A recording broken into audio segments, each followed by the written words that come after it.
Su pūga praūžė Velykos ir paliko ne tik nutrauktus elektros laidus, nulaužytus medžius, bet ir amžiną klausimą. Kieno kiaušiniai kiečiausi? Kalbos minutėlė ėmėsi šios sudėtingos analizės. Pirmiausia, patikrinome kiaušinius, kurie dėžutėse. Prastas ten vaizdelis. Vieni kiaušiniai matosi buvę pagrindiniai tokie, dabar tokie susitraukę mažiukai. Kiti dar dideli, bet įskilę, su antspaudu spec. Dar dėžutėje matosi buvę tokie du labai brangus, prabangus kiaušiniai, bet matosi ištraukti ir išmesti lauk. Du gražus, dar visai sveiki kiaušinukai su išpiešta šypsenyte pasiridenę toliau nuo dėžutės, nors akivaizdžiai padėti tos pačios rūšies vištų. Kokių dar kiaušinių turim?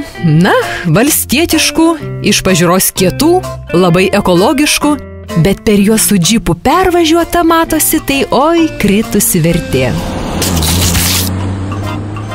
Visai gražus tokie du žaliai dažyti kiaušinukai, bet ta spalva tokia keista, tarp valstietiškos žalios ir žalios, kuri primena policininko uniformą. O bežaidžiant tie kiaušinukai nusirideno net iki kregždučių lizdo. Dar radom labai dailius kiaušinukus, bet mažučiai tokie aktinidijos dydžio. Bet dailus, svečiams iš užsienio galima parodyti. Žodžiu, sunku rasti kietus, neįskilusius gražius kiaušinius. Bet vienus radom. Kas tik bando su jais susidaužt, visada pralošia.